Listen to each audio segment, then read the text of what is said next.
Don't look surprised. That's your car, Professor Drake.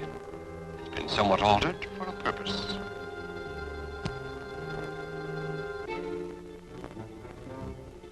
That won't help.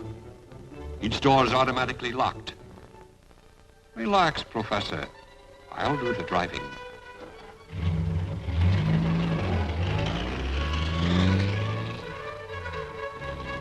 Your car is under my direct control. You can't see me, but I can see you from my remote point.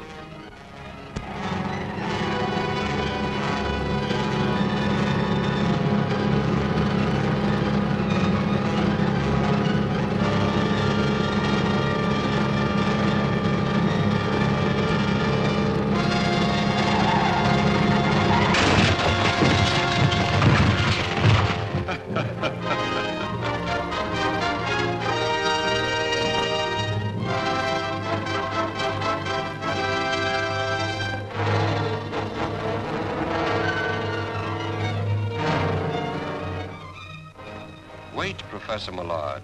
You've been working too hard. Life isn't worth it. Your life. Remember poor Professor Drake and Kenyon and Bennett? The papers said their deaths were accidental. But you didn't believe that, did you? You've begun to suspect more than is good for you. Or for me. Now we shall see what the papers say about your death.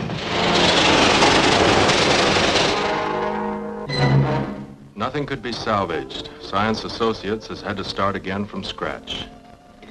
As you can see, Miss Thomas, we've set up a temporary laboratory here in the conference room. But what could have caused the disaster? An unavoidable accident.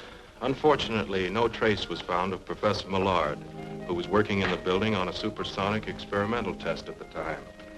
That is about all we can tell you. Can or dare? I've given you facts. You also gave me the facts on Professor Drake's death. As publicity director for Science Associates, you've done a good press job, Mr. Winslow, but aren't these accidents occurring rather frequently? This is a scientific experimental project. There is always an element of danger. As well as sabotage? Now you're being melodramatic. No, realistic. If any outside source is suspected of being behind these misfortunes, Science Data magazine would appreciate having that information. Spoken like a true reporter, Miss Thomas. The Science Associates is a too isolated and unpublicized project to attract sabotage. And Jeff King ought to know. As our rocket propulsion expert, he'd be among the first to come in contact with any outside interference. Well, perhaps some of your other members could give me additional information? Information is something we discuss in private sessions, Miss Thomas. However, I can supply names of those comprising our group. That's Professor Bryant, formerly head of Technical Research University, specializes in metallurgy. Martin Conway, atomic expert and senior member of Science Associates. Dr. Grafner, aerodynamic wizard, and Gunther von Strum, authority on nuclear fission. That's quite a collection of brains. And now... Thank you for the interview. Goodbye, gentlemen. Goodbye, Miss Thomas. I'll see you soon. As soon as there are any new developments. Thanks again, Mr. Winslow. Goodbye, Miss Thomas.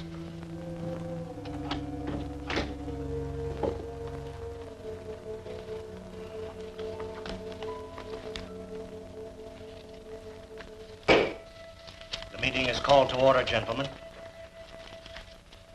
As you know, we must select someone to continue the late Professor Millard's experiments. Why? In my opinion, Millard had become a visionary with fantastic ideas. Mad dreams of developing flying suits to change men into human rockets. A victim of overwork. Yes, it must have unbalanced him.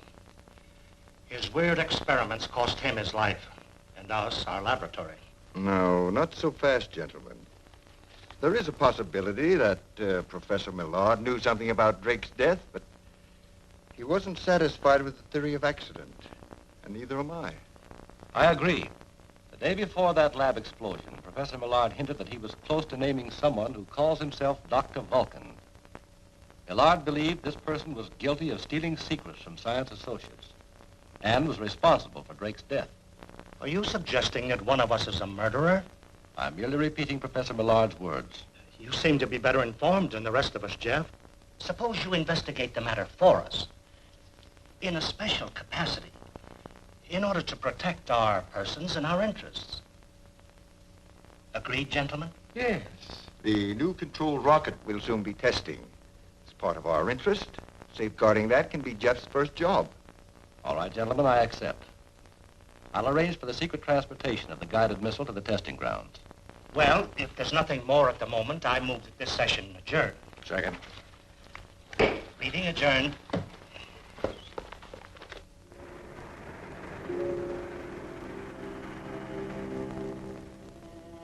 This waiting around gets me jumpy. I'm going out and get some fresh air. You'll stay put until we get our orders.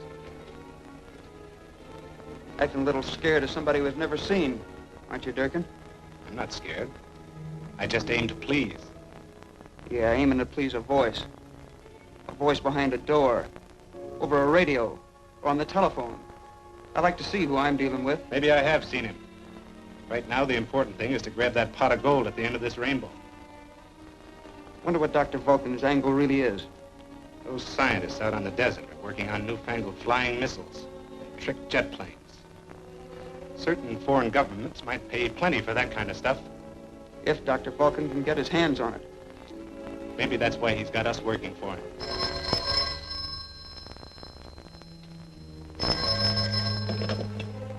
Durkin speaking. I have a job for you. Do you know Professor Jeffrey King when you see him? Sure. What about him? He has convinced Science Associates that Millard and Drake, at least, did not die because of accidents. You think he knows anything or just guessing? That's what I must find out. If he has any evidence against us, it's probably hidden in the conference room. Tonight, I want you to go there and search.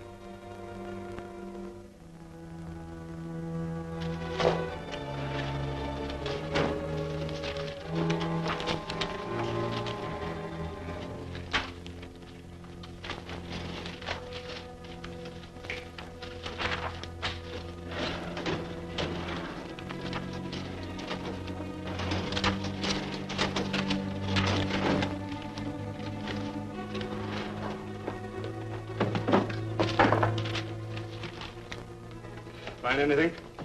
Sure, a mess of books and a lot of scientific hoopla. Nothing we can use. We ain't finished yet. We better be in case King shows up. Why worry about him? Those professor types are all brains and no brawn.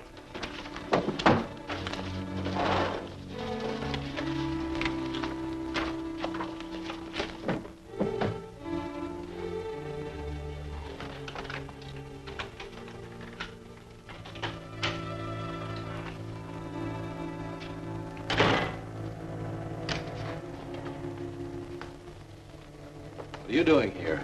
Just browsing. Whatever you're browsing for, you apparently didn't find. Who sent you here? That's our business.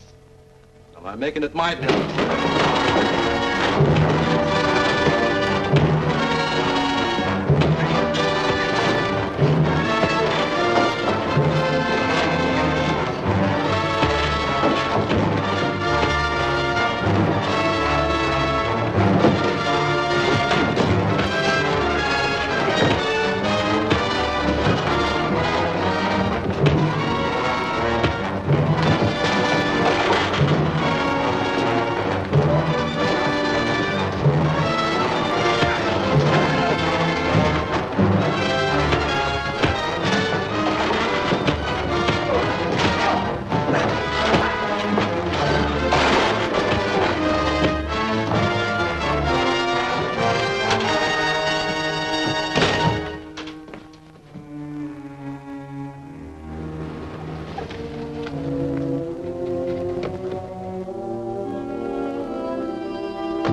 Professor Millard, Here I am, Jeff.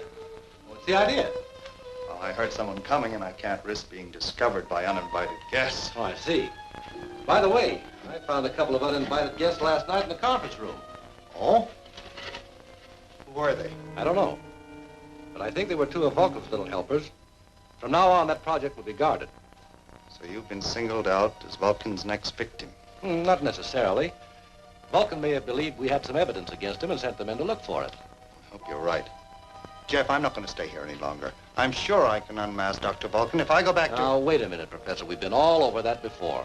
Vulcan nearly succeeded in killing you in that laboratory explosion, remember? Of course. It was only your quick thinking that saved me. Well, next time we may not be so lucky. If you want to live, Professor, for the time being, you'll have to remain dead. You're right. But there's so much work to do. Yes, and all the time, space, and equipment with which to do it. You're right. That reminds me. I've completed the rocket suit. Good.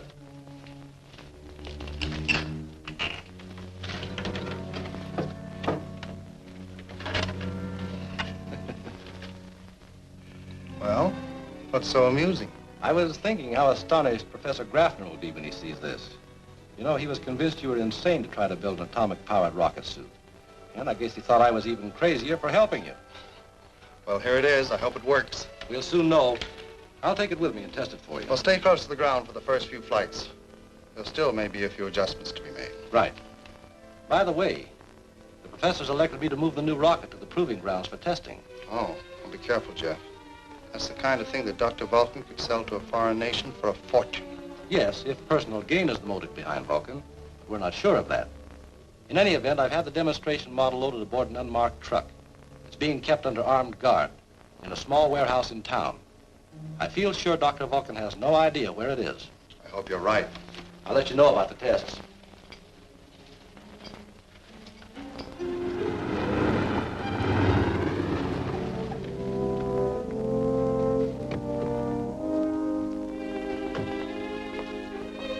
How's everything? It's fine. Truck's ready and waiting for you. Good.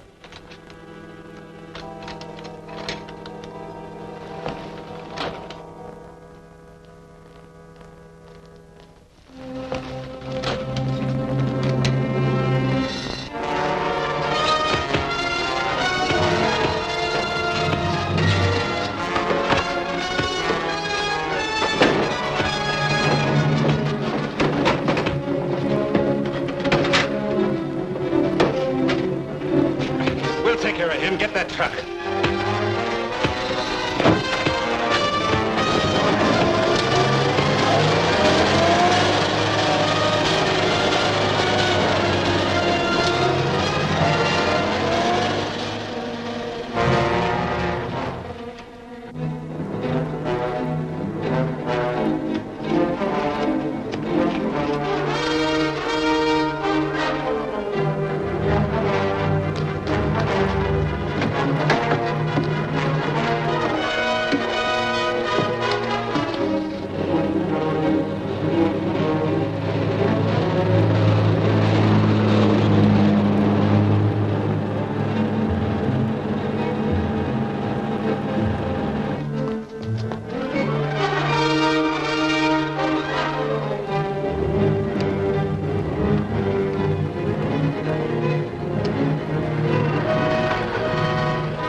This is Jeff's car. Something must be wrong. Yes.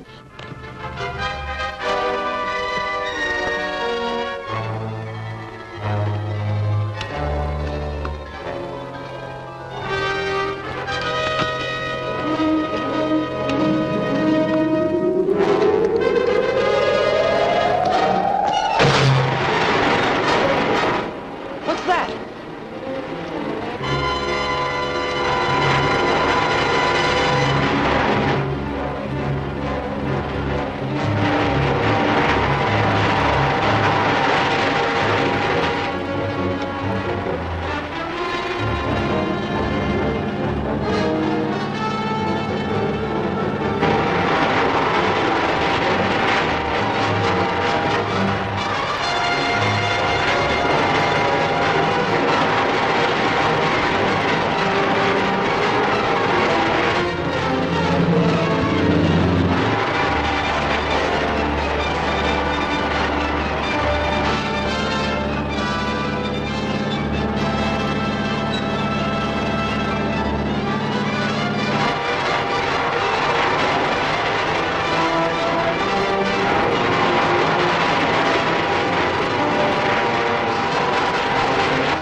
that torpedo lands in any populated area, you'll be guilty of mass murder.